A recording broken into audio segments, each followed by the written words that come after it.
গরুর পুরাণ অনুযায়ী মাংস ভক্ষণের পরিণাম। পুরাণকালে একবার পক্ষীরাজ গরু তার প্রভু ভগবান শ্রী বিষ্ণুর কাছে হাত জোড় করে উপস্থিত হলেন। তার মনে ছিল এক গভীর জিজ্ঞাসা। তিনি প্রভুকে বললেন, হে নারায়ণ, হে জগৎপতি, আমি আপনার কাছ থেকে জানতে চাই, কোন কর্মের ফলে মানুষ মৃত্যুর পর যমলোকে নিদারুণ শাস্তি ভোগ করে? দয়া করে আমাকে সেই মহাপাপ সম্পর্কে বলুন, যা আত্মাকে কুলসিত করে। ভগবান বিষ্ণু হেসে গরুকে বললেন, শোনো গরুর, আমি তোমাকে সেই কথাটি বলছি যা জীবের জন্য পরম হিতকর। পৃথিবীতে অহিংসাই হলো পরম ধর্ম। যে মানুষ অন্য প্রাণীকে হত্যা করে তার মাংস ভক্ষণ করে, সে মহাপাপের ভাগী হয়। এই বলে ভগবান বিষ্ণু একটি পুরনো দিনের গল্প বলতে শুরু করলেন। রাজা ভীমর্দন ও মহিষী কৌশিকের উপাখ্যান। অনেক কাল আগে মগধ রাজ্য বিমর্দন নামে এক ধার্মিক রাজা ছিলেন। তিনি ছিলেন যেমন প্রজাবৎসল তেমনি দয়ালু, কিন্তু তার একটি অভ্যেস ছিল, তিনি শিকারে যেতে ভালোবাসতেন এবং হরিণের মাংস খেতে পছন্দ করতেন। রাজ্যের প্রধানমন্ত্রী ও রাজগুরু বারবার তাকে এই নিষ্ঠুর কর্ম থেকে বিরত থাকতে বলতেন, কিন্তু রাজা তা শোনেননি। একদিন রাজা বিমর্দন তার সৈন্য সামন্ত নিয়ে গভীর অরণ্যে শিকার করতে গেলেন। ঘুরতে ঘুরতে তিনি একটি হরিণ দেখতে পেলেন, যার চোখ দুটি ছিল করুণাময় ভরা এবং সে তার শাবকদের সঙ্গে খেলা করছিল। রাজা ধনুকের তীর যোজনা করার সাথে সাথে এক দৈববাণী হলো, থামো রাজা, এই অবলা প্রাণীকে হত্যা করো না, ওর বাঁচার অধিকার আছে।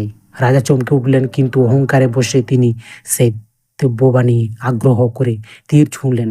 হরিণটি তৎক্ষণাৎ মাটিতে লুটিয়ে পড়ল এবং তার শাবকরা ভয়ে আর্তনাদ করতে করতে বনের ভিতরে পালিয়ে গেল। সেই রাজা রাতে যখন নিদ্রামগ্ন, তিনি এক ভয়ঙ্কর স্বপ্ন দেখলেন। তিনি দেখলেন তিনি যমলোকে নীত হয়েছেন এবং এক বিশাল অগ্নিকুণ্ডের সামনে তাকে দাঁড় করানো হয়েছে। সেই অগ্নিকুণ্ডে অগণিত মানুষ যন্ত্রণায় ছটফট করছে। যমরাজ চিত্রগুপ্তকে জিজ্ঞাসা করলেন, এই রাজার কি শাস্তি? চন্দ্রগুপ্ত তার খাতা থেকে বললেন, মহারাজ, এই রাজা জীবনে অনেক পুণ্যকর্ম করেছেন, কিন্তু কিন্তু কি কিন্তু তিনি জিহ্বার লালসায় বহু নিরীহ প্রাণীকে হত্যা করে তাদের মাংস ভক্ষণ করেছেন। গরুর পুরাণ অনুযায়ী যারা মাংস ভক্ষণ করে তারা যমলোকে সেই সব পশুদের দ্বারাই ছিন্ন ভিন্ন হয়ে তাদের তারা হত্যা করছিল। এরপর রাজা দেখলেন তিনি যতগুলি হরিণ শিকার করেছিলেন সেই সমস্ত হরিণ একযোগে শিং দিয়ে তাকে আক্রমণ করছে এবং তাদের ধারালো খুর দিয়ে তার দেহ ক্ষতবিক্ষত করছে। তার আর্তনাদ শোনার মতো সেখানে কেউ ছিল না। ভয়ে রাজার ঘুম ভেঙে গেল। তিনি ঘামে ভিজে একাকার। পরদিন সকালে তিনি রাজগুরুকে ডেকে পাঠালেন এবং তার স্বপ্নের কথা সবিস্তারে জানালেন। রাজগুরু বললেন, রাজন, গরুর পুরাণে ভগবান বিষ্ণু স্পষ্ট বলেছেন যে ব্যক্তি অন্য প্রাণীর মাংস দিয়ে নিজের শরীরকে পুষ্ট করতে চায়, তার চেয়ে নিকৃষ্ট আর কেউ নেই। রাজগুরু আরও বললেন, পুরাণে বলা হয়েছে, যে ব্যক্তি জেনে বা না জেনে মাংস ভক্ষণ করে তাকে কুম্ভিপাক নামক নরকে নিক্ষেপ করা হয়। সেখানে তাকে ফুটন্ত তেলে নিক্ষেপ করে শাস্তি দেওয়া হয়।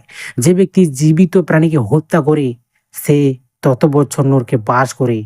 যতগুলো রোম সেই পশুর দেহে ছিল। এই কথা শুনে রাজার বিমর্দনে অন্তর কেঁপে উঠল। তিনি প্রতিজ্ঞা করলেন যে তিনি আর কোনোদিন কোনো প্রাণী মাংস স্পর্শ করবেন না এবং অহিংসা পথে জীবনযাপন করবেন। তিনি রাজ্যই সবাইকে পশু হত্যা ও মাংস ভক্ষণ থেকে বিরত থাকার নির্দেশ দিলেন এবং এক নতুন ধার্মিক জীবনের সূচনা করলেন। ভগবান বিষ্ণু গল্প শেষ করে গরুকে বললেন, হে গরু, এই হলো মাংস ভক্ষণের পরিণাম। যে ব্যক্তি সকল প্রাণীর মধ্যে নিজেকে এবং নিজের মধ্যে সকল প্রাণীকে দর্শন করে, সে প্রকৃতির প্রাণী। তাই মানুষের উচিত নিরামিষ আহার গ্রহণ করে সাত্ত্বিক জীবনযাপন করা এবং পরমানন্দ কৃপা লাভ করা। আজকের এই আলোচনাটি আপনাদের কেমন লেগেছে? আপনারা কি বিশ্বাস করেন নিরামিষ আহার গ্রহণ? কমেন্ট বক্সে আপনারা মতামত জানান। ভিডিওটি ভালো লাগলে লাইক দিন এবং এটি অবশ্যই শেয়ার করুন। এমনই সব গির আত্মবিশ্বাসী রহস্য জানতে আমাদের চ্যানেলটি সাবস্ক্রাইব করে বেল আইকনটি প্রেস করে রাখুন। দেখা হবে পরবর্তী ভিডিওতে।